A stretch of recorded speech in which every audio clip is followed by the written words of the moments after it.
სალამი მოგესალმებით, ვაგრძელებთ ჯონ მაკარტურის საუბრების ქართულ ენაზე ათურთვას. ეს არის ბიბლიური კითხვები და პასუხები, რომელიც ჩაწერილი იქნა 1985 წლის 30 იანვარს. გადავედით ჩვენ უკვე 31 ნაწილზე და შემდეგ კითხვასაც იგივე მამაკაცი სვავს, სახელი არ ვიცით. სამწუხაროდ და სხვათაშორის სახელებს რადგანაც ზოგჯერ ასახელებ ზოგჯერ არა, ან არ შეიტანეს, ან არ დაიწერა აქ ჩანაწერში. და მას აინტერესებს სწრაფი კითხვა აქვს, ეს ეხება ბიბლიაზე დაყრდნობით რამდენი წლისაა დედამიწა. ეს ძალიან მნიშვნელოვანი კითხვაა, მე თუ მკითხავთ, ჩემ თავში გადატრიალება მაშინ მოხდა. ეტაპები იყო ალბათ რწმენის, როცა გავდიოდი მე და ერთ-ერთი დიდი ეტაპი, რომელიც მე გავიარე ჩემ თავში, რომ გავარკვიე და არა სხვისი ნათქვამი. ერთია რომ სხვის ნათქვამს თქვენ გაიგებთ და ამას აღიარებთ მაგალითად, მაგრამ კიდევ მთლიანად შინაგანად თქვენ არ ახართ დარწმუნებული ამას, რასაც ამბობთ, რომ დარვინიზმი ეს არის და ევოლუციის თეორია ეს არის სიყალბე. გესმით, მილიარდი, მილიონი წლები და ამაზე გავიზარდა ჩვენ ყველანი აბსოლუტურად, ქალამანა, ფოსტალა და პროგრესისაკენ სვლა, დაბალიდან მაღალზე. და როდესაც თქვენ ამას შინაგანად მიიღებთ, ჩათვალეთ, რომ უკვე ძალიან ახლოს უკვე ჭეშმარიტებასთან ხართ. უბრალოდ მე ჭირდება ადამიანს უკვე ქრისტეს მიღება, გაგება იმისი, თუ რა არის ცოდვა და რა არის ხსნა. მაგრამ ის ეტაპი, რომელსაც ეწოდება ალბათ იდეალისტური, ან დავარქვათ კრიაციონიზმი, რომ ღმერთმა შექმნა სამყარო, ამის პირველ ეტაპზე დაძრომაც ესეც ძალიან დიდი გამარჯვება, იმიტომ რომ ჩვენ ცხოვრობთ ყველაზე მეტად ათეისტურ სამყაროში. როცა ადამიანებმა ეს უკვე ზღაპრება და საცეცილოდ მიიჩნეს და რელიგიებს, რასაც ატყობთ თქვენ, ეს არ დაიჯეროთ, გინდა ინდუისტები, გინდა მუსლიმანები, ისინი ყველანი დარვინისტულ იმაზე მასობრივად, კაცობრიობა, იმიტომ განათლებაში, ყველგან სისტემაში ეს შეჭრილია, ტელევიზიაში, ყველა ფორმებში. უბრალოდ გარედან კულტურულ დონეზე ინახავენ ბევრი, რა, იდენტიფიკაციის დონეზე. ახლა ხო ხედავ მე მუსლიმანებს ველაპარაკები, გუშინაც ინდოელ ახალგაზრდას ველაპარაკე ავტობუსში. არა, ისინი არიან უბრალოდ კულტურული გადმონაშთია.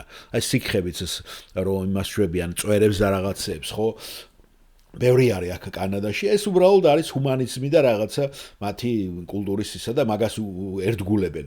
მაგრამ ის, რასაც ეხება მთლიანად შინაგანად, შენი შინაგანი იმით, რომ ღმერთმა სამყაროს შექმნა და არა ევოლუცია და არა ამ რაღაცა გარდასული მილიარდი მილიონი წლებით, ეს დიდი გამარჯვება არის და ძალიან კარგია ეს კითხვა, ბევრმა შეიძლება არ იცოდეთ თქვენ დაუშვათ კონკრეტულად და შეიძლება იცოდეთ მარტო ერთი დაუშვათ გაგება, რომ ბიბლია დაუშვათ ამბობს ამას კონკრეტულად ამდენი წლისაა და აი ნახეთ ბატონი ჯონი კარგად იტყვის ახლა ამას და ზუსტად ობიექტურად შეაფასებს ამას.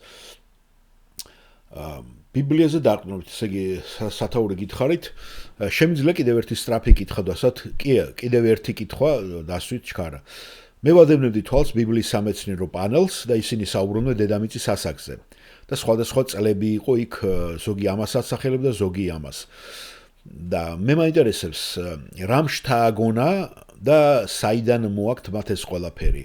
რას ამბობს ბიბლია, რამდენი წლისაა დედამიწა? და ჯონ მაკარტური პასუხობს. კარგი, კეთილით, ერთი რამ, რაც ჩვენ გადმოგვეცა, ქრისტიანებს, იყო ეს როგორც ცნობილი არის აშერის თარიღები. იყო სახელად ადამიანი აშერი. და მან გააკეთა გარკვეული გამოთვლები გენეალოგიის დაკვირვებაზე. გენეალოგია იცი ჩამოთვლილი არის ხომ მეოთხე თავში და ზოგიერთმა მათ სასაფლაოზე გასეირნებაც უწოდეს და დაფუძნებულია დაბადების აი ამ ჩამონათვალზე. და ისინი შეკრებილი იქნენ, გადამუშავებული იქნენ და იქნა პასუხი მიღებული. და აი ამ ყველაფერზე დაყრდნობით ისინი ცდილობენ, რომ დაადგინონ თუ რამდენი წლის არის დედამიწა, ხო? და აქედან გამომდინარე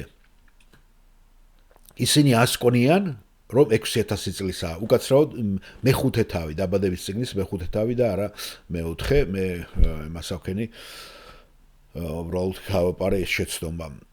დიახ, მან როდესაც დაადგინა, მან თქვა, რომ ყველაფერი ეს რაც დაიწყო, იყო ჩვენი წელთაღრიცხვამდე 4000 წელი. დავამატოთ კიდევ 2000 ქრისტეს დაბადების შემდეგ და 6000 გამოდის. მაგრამ ამ თეორიას აქვს პრობლემა. იმიტომ რომ გენეალოგია, რომელიც არის მოცემული, ეს არ არის ყოვლის მომცველი გენეალოგია. უბრალოდ მან არის გამოტოვების პრინციპით და შეიძლება ითქვას სამის ნაცვლად ერთი პიროვნებაა დაწერილი, გესმით, სამი თაობის ნაცვლად და ის წარმოადგენს ამ თაობას და გამოტოვებთ შეიძლება სამი თაობა. შეიძლება შვილი იყოს, შვილიშვილი მოცემული და ესე იყოს, ეს ნამდვილად ესე არის გენეალოგიებში მოცემული. სხვა სიტყვებით რომ ვთქვათ, ის არის შვილი და ამ დროს ნამდვილად შვილთა შვილი არის. გესმით? ასე რომ ჩვენ არ შეგვიძლია ამაზე დაყრდნობით ზუსტი ანალოგია, ზუსტი გენეალოგიური დავადგინოთ გენეალოგიის მეშვეობით დავადგინოთ ეს თარიღი და დროები. და ბევრი გენეალოგები გამოტოვებენ როგორც გითხარით. მაგრამ მიუხედავად ამისა, ყველა ამ გენეალოგიური შეცდომების და ხარვეზების გათვალისწინებითაც კი არანაირად არ არის 10,000 წელზე მეტი. არანაირად.